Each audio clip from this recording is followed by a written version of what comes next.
Chapter number 4 start कर रहा हूं। जो चैप्टर नंबर 4 कौन सा चैप्टर है? तो ये है बायबैक ऑफ सिक्योरिटीज।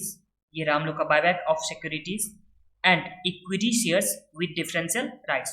तो अभी हम लोग स्टार्ट कर रहे हैं चैप्टर नंबर 4 जो बायबैक का है। अब ध्यान दीजिए, सबसे पहले चैप्टर स्टार्ट करने से पहले ये हम लोग का कौन सा चल रहा है? तो ये हम लोग का चल रहा है एग्जाम ओरिएंटेड बैच।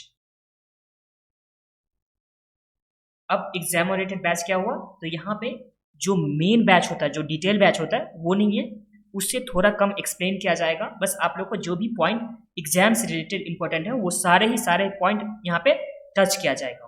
तो ये हो गया हम लोग का। तो यहाँ पे ध्यान दीजिए। अब आगे आइए, जब इस चैप्टर में आते तो चैप्टर का सबसे पहले क्या दे रखा हुआ है यहाँ? तो चैप्टर ओवरव्यू दे रखा हुआ है। जो चैप्टर ओवरव्यू मतलब हम लोग इस चैप्टर में क्या पढ़ने वाले हैं? तो इस चैप्टर में हम लोग पढ़ने वाले हैं, सबसे फर्स्ट टॉपिक क्या पढ़ेंगे? Buyback of share. तो हम लोग को पढ़ना है बायबैक ऑफ शेयर। एंड दूसरा टॉपिक क्या पढ़ना है? तो दूसरा टॉपिक हम लोग को पढ़ना है equity share with differential right. तो ये दोनों टॉपिक हम लोग को पढ़ना है इस चैप्टर में। अब ध्यान दीजिए, सबसे पहले तो हम लोग का बायबैक हो गया। तो अब आप लोग आ जाइए नोट्स में। ये हम लोग के पास नोट्स रहा, ये रहा हम लोग के पास नोट्स। तो इस नोट्स में आ जाइए आप लोग। अब यहाँ क्या दे रखा हुआ है? सबसे पहले buyback of share means purchase of its own shares by the company. तो जब कंपनी अपना शेयर, जो कंपनी जो इशू किया रहता है पहले से, तो जब कंपनी अपना शेयर क्या कर रहा हो, यहाँ पे परचेज कर रहा होता है, तो उसे क्या बोला जाता है? बायबैक। मतलब एक बार जो शेयर इशू किया हुआ था, जो पब्लिक के लिए एक बार शेयर इशू किया हुआ था, फिर से उसे परचेज करके उसे कैंसिल जब कर देता है कोई कंपनी अपने शेयर को, तो उस टाइम को क्या बोला जाता है? तो उसे बोला जाता है बायबैक। अब यहाँ क्या बोला आगे? when shares are brought back by the company they have to be cancelled by the company। तो यहाँ पे क्या होना चाहिए? सबसे पहले देखिए, सबसे पहले अपना शेयर तो कंपनी खरीदेगा, परचेज करेगा अपना शेयर, एंड उसके बाद कंपनी को क्या करना होगा? उसके बाद कंपनी को वो शेयर को कैंसिल करना ही होगा। तो उस केस को ही हम लोग क्या बोलेंगे? बायबैक बोलेंगे। और क्या बोला? 10 shares buyback results in decrease in share capital. तो इस तरह से यहाँ पे शेयर कैपिटल कंपनी का क्या हो जाएगा? डिक्रीज हो जाएगा। और यहाँ पे ये पॉइंट आप लोग ध्यान से देखिए, इस पॉइंट को, the company can not bye its own share for the purpose of investment. तो यहाँ पे कोई भी कंपनी इन्वेस्टमेंट के पर्पज से कोई भी शेयर को बायबैक नहीं कर सकता है। कोई भी कंपनी होगा जो इन्वेस्टमेंट के पर्पज से यहाँ पे शेयर को बायबैक नहीं कर सकता है। तो ये कहाँ दे रखा हुआ है? तो ये हम लोग को दे रखा हुआ है द कंपनीज एक्ट 2013 में। तो बायबैक आप लोग को समझ में आ गया? बायबैक का मतलब क्या हुआ? तो बायबैक का मतलब ये हुआ कि कंपनी अपना शेयर परचेज करता है। क्यों परचेज करता है? वो कैंसिल करने के लिए परचेज करता है। तो उस केस को क्या बोलते हैं हम लोग? बायबैक बोलते हैं। अब बायबैक में ये तो हम लोग समझ गए बायबैक का मीनिंग क्या होता है। अब हम लोग ये जो बाकी का पॉइंट है वो हम लोग देखेंगे जब जरूरत पड़ेगा तब। बट उससे पहले हम लोग को क्या देखना है? अभी हम लोग को देखना है जर्नल एंट्री। जब बायबैक होगा शेयर का, तो उस टाइम में जनरल एंट्री क्या होने वाला है वो हम लोग को देखना है। तो आ जाइए आप लोग भी जनरल एंट्री वाले पॉइंट में। तो following general entry are passed. तो देखिए, सबसे पहले शेयर कितने तरह का होता है? शेयर कितने तरह का होता है? तो शेयर हम लोग का दो तरह का शेयर होता है। एक होता है इक्विटी शेयर कैपिटल, दूसरा क्या होता है? Preference share capital. दो तरह का हम लोग के पास शेयर हो गया, एक इक्विटी शेयर कैपिटल, दूसरा प्रेफरेंस शेयर कैपिटल।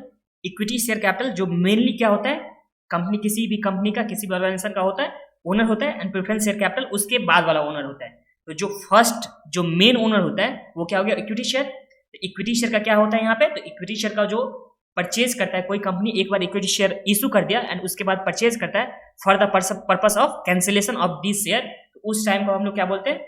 उस केस को बोलते हैं बायबैक। और प्रेफरेंस शेयर का बायबैक नहीं होता। प्रेफरेंस शेयर का क्या होता है? तो यहाँ पे प्रेफरेंस शेयर का रिडेम्पशन होता है। ये प्रेफरेंस शेयर अगर जो कैपिटल को, प्रेफरेंस शेयर कैपिटल जो होता है उसका क्या होता है? यहाँ पे रिडेम्पशन होता है। तो इसे क्या बोलेंगे हम लोग? Redemption of preference share. तो ये समझ में आ गया? तो देखिए, इक्विटी शेयर का यहाँ पे क्या होगा? तो इक्विटी शेयर का बायबैक होगा। एंड प्रेफरेंस शेयर का क्या होने वाला है? तो यहाँ पे प्रेफरेंस शेयर का रिडेम्पशन होने वाला है। अब दोनों ही केस में जब इक्विटी शेयर होगा तब क्या होगा? General entry. And preference share क्या, जब प्रेफरेंस शेयर रहेगा उस टाइम में क्या जनरल एंट्री होने वाला है वो हम लोग देखने वाले हैं। तो आ जाइए, सबसे फर्स्ट एंट्री क्या होता है? जब भी कंपनी को बायबैक करना होता है तो उस टाइम में सबसे फर्स्ट एंट्री क्या होगा? तो इक्विटी शेयर कैपिटल को क्या करेंगे?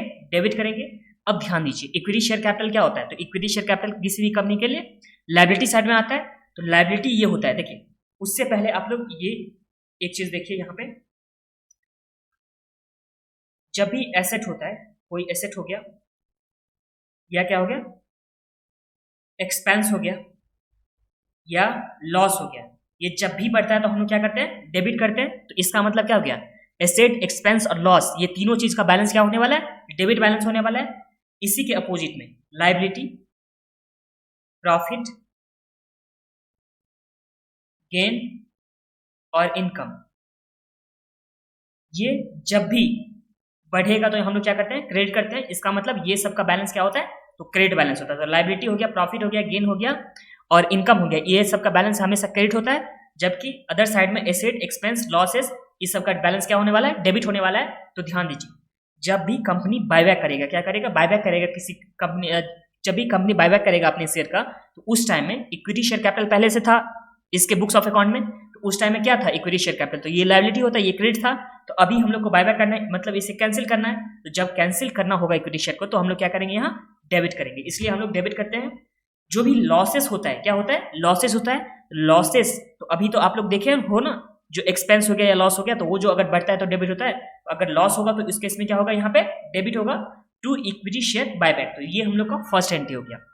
बायबैक करने टाइम में, इक्विटी शेयर कैपिटल का बायबैक करने टाइम में क्या एंट्री होगा, तो equity share capital account debit हो जाएगा, उसके बाद लॉस ऑन बायबैक डेबिट हो जाएगा टू इक्विटी शेयर बायबैक हो गया। अब इक्विटी शेयर बायबैक यहाँ पे हो गया। अब इसे हम लोग क्या करेंगे, कैंसिल करेंगे, तो इसे डेबिट करेंगे और टू बैंक मतलब पेमेंट कर देंगे। तो ये हम लोग का फर्स्ट एंट्री हो गया, equity share capital, loss on buyback, to क्या हो गया, इक्विटी शेयर बायबैक और equity share buyback account debit to bank. इस तरह से हम लोग अमाउंट पेड कर देंगे। और जो यहाँ पे हम लोग का लॉस दे रखा होता है, क्या दे रखा होता है, लॉस ऑन बायबैक, उसे हम लोग कहाँ ट्रांसफर करते हैं, तो वो लॉस जो बायबैक होता है, लॉस ऑन बायबैक, ये डेबिट था तो इसे हम लोग क्रेडिट करके ट्रांसफर करेंगे, इसे कैंसिल करेंगे। और इसे हम लोग किस चीज से सेटअप करने वाले हैं, तो ये अगर सिक्योरिटी प्रीमियम सम्स में होता है तो सबसे पहला प्रेफरेंस देंगे सिक्योरिटी प्रीमियम का, फिर प्रॉफिट एंड लॉस का, फिर जनरल रिजर्व का। तो ये general reserve and profit and loss में से कोई भी आप लोग अकाउंट डेबिट कर सकते हो। बट अगर सिक्योरिटी प्रीमियम होता है, अगर सिक्योरिटी प्रीमियम अगर रिजर्व में होता है किसी कंपनी का बैलेंस शीट में, तो उस टाइम हम लोग को सिक्योरिटी प्रीमियम को डेबिट करना है और टू लॉस ऑन बायबैक करना है। एंड उसके बाद जो भी हो गया, प्रॉफिट एंड लॉस हो गया, जनरल रिजर्व हो गया, मतलब फ्री रिजर्व, जो भी फ्री रिजर्व होता है उससे हम लोग क्या क्रिएट करते हैं, तो उससे हम लोग क्रिएट करते हैं कैपिटल रिडेम्पशन रिजर्व। और कैपिटल रिडेम्पशन रिजर्व कितना क्रिएट होता है, तो ये हमेशा फेस वैल्यू के इक्वल में क्या होता है, क्रिएट होता है। तो चलिए एक बार कॉपी में देख लीजिए आप लोग, ये जनरल एंट्री कैसे था। तो बायबैक का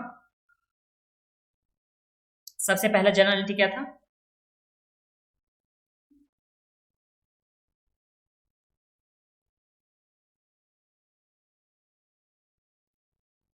जनरल एंट्रीज में हम लोग सबसे पहला जनरल एंट्री क्या देखे थे, तो ये देखे थे equity share capital account debit. ये हमेशा फेस वैल्यू से होता है, क्या चीज से होता है, तो ये हो गया फेस वैल्यू से। फिर हो गया इक्विटी शेयर कैपिटल को डेबिट कर दिया, फिर loss on buyback, loss on buyback को भी हम लोग डेबिट करते हैं क्योंकि लॉस भी हमेशा डेबिट होता है, टू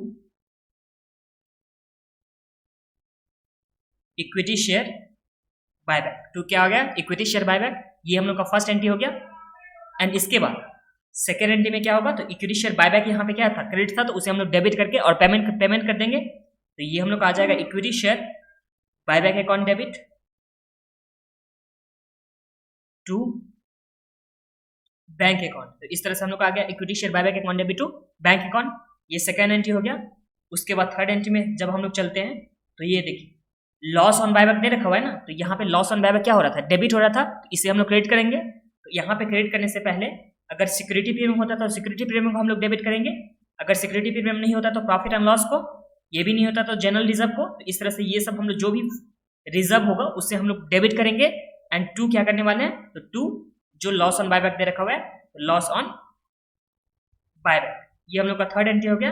एंड फोर्थ एंट्री में हम लोग क्या करने वाले हैं, जो भी फ्री रिजर्व होगा उससे हम लोग सीआरआर क्रिएट करेंगे। सीआरआर कितना क्रिएट करेंगे, तो ये जितना फेस वैल्यू दे रखा होगा इक्विटी शेयर का, ये जितना फेस वैल्यू यहाँ पे दे रखा होगा इक्विटी शेयर कैपिटल का, तो उस फेस वैल्यू के इक्वल हम लोग सीआरआर क्रिएट करते हैं। चाहे ये प्रेफरेंस शेयर का हो चाहे इक्विटी शेयर का हो, तो हम लोग को क्रिएट करना है सीआरआर। तो ये हम लोग का फोर्थ एंट्री में क्या आ जाएगा, तो फोर्थ एंट्री में हम लोग का आ जाएगा ये आ गया प्रॉफिट एंड लॉस अकाउंट या जनरल रिजर्व अकाउंट डेबिट आ जाएगा टू सीआरआर। ये हम लोग का चौथा, 4 तरह का चारों एंट्री यहाँ पे कंप्लीट होता है। अब इसमें आ जाइए कैपिटल रिडम्पशन रिजर्व, तो ये हम लोग का चारों एंट्री हो गया। फर्स्ट नंबर एंट्री हो गया, फिर सेकंड हो गया, थर्ड हो गया एंड फोर्थ हो गया। अगर यही प्रेफरेंस शेयर में, प्रेफरेंस शेयर का क्या हो, रिडम्पशन होता है, तो उस टाइम में हम लोग क्या एंट्री बनाने वाले हैं वो हम लोग को यहाँ दे रखा हुआ है। देखिए सबसे फर्स्ट नंबर का एंट्री हम लोग क्या बनाएंगे, तो preference share capital account debit, जैसे इक्विटी शेयर कैपिटल को डेबिट करे थे उसी तरह से हम लोग प्रेफरेंस शेयर कैपिटल को डेबिट करेंगे।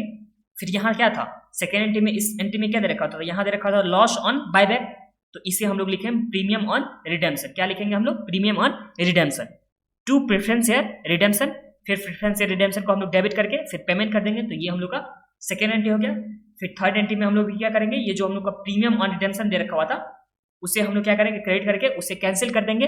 और डेबिट क्या करने वाले हैं, तो डेबिट करने वाले हैं जो इसमें भी था, security premium, profit and loss account, general reserve, जो भी दे रखा होगा उससे हम लोग को क्या करना है, डेबिट करना है एंड क्रेडिट करना है किसे, तो प्रीमियम ऑन रिडेम्पशन को। एंड उसके बाद फोर्थ एंट्री, तो कैपिटल रिडेम्पशन रिजर्व हम लोग को क्रिएट करना होता है। कितना कितना क्रिएट करेंगे, तो जितना का फेस वैल्यू दे रखा होता है प्रेफरेंस शेयर कैपिटल का फेस वैल्यू, तो इसके इक्वल हम लोग CRR क्रिएट करेंगे। और ये क्या चीज से क्रिएट होता है, तो ये हमेशा क्रिएट होता है फ्री रिजर्व से। तो प्रॉफिट एंड लॉस आ गया, जनरल रिजर्व आ गया, तो इस तरह से हम लोग क्रिएट कर लेंगे। अब यहां देखिए CRR can be utilise for only issue of fully paid up bonus share. तो यहाँ पे CRR का यूज कहां पे हो सकता है, तो CRR का सिर्फ और सिर्फ यूज हो सकता है बोनस शेयर इशू करने के टाइम में CRR का यूज होता है। और CRR किस तरह से हम लोग क्रिएट करेंगे, तो यहाँ पे क्या बोला, capital redemption reserve CRR can be created as follow. तो यहाँ nominal value of the capital received और बायबैक,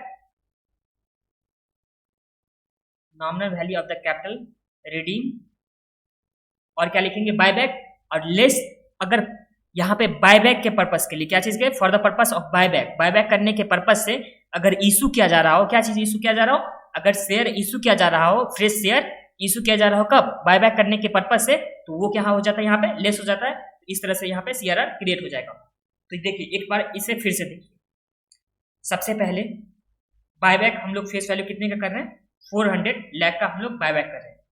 कोई कंपनी 400 लाख का बायबैक कर रहा है, बट ये बायबैक करने के लिए यहाँ पे 200 प्रेफरेंस शेयर कैपिटल या इक्विटी शेयर कैपिटल इशू हो रहा है, फ्रेश हो रहा है। क्यों इशू हो रहा है, क्योंकि सिर्फ बायबैक ये जो हम लोग को 400 लाख का बायबैक करना है, उसी के पर्पस के लिए, बायबैक के लिए यहाँ पे 200 न्यू शेयर क्या हो रहा है, इशू हो रहा है, चाहे इक्विटी शेयर कैपिटल हो रहा है इशू या प्रेफरेंस शेयर कैपिटल। तो इस केस में हम लोग को कितना CRR क्रिएट करना होगा, तो उस केस में हम लोग को CRR क्रिएट करना होगा, ये 400 का हम लोग का बायबैक हो रहा था या रिडीम हो रहा था, उसमें से हम लोग बायबैक के पर्पस के लिए 200 तो फ्रेश इशू किया है ना, इस केस में बायबैक कितना हो जाएगा, 200 जो हो जाएगा, कैसे, तो 400 माइनस 200, तो इस तरह से कितना आ जाएगा, 200, ये हम लोग का CRR आ जाएगा। तो ये हम लोग का तो सबसे पहले जनरल एंट्री का पार्ट हो गया था। अब नेक्स्ट वीडियो में हम लोग देखने वाले इलस्ट्रेशन, एंड जैसे जैसे दे रखा होगा कॉन्सेप्ट, जिस इलस्ट्रेशन के रिस्पेक्ट में जो भी कॉन्सेप्ट रहेगा वो हम लोग करते जाएंगे। ओके, तो चलिए मिलते हैं नेक्स्ट वीडियो में, बाय बाय, टेक केयर।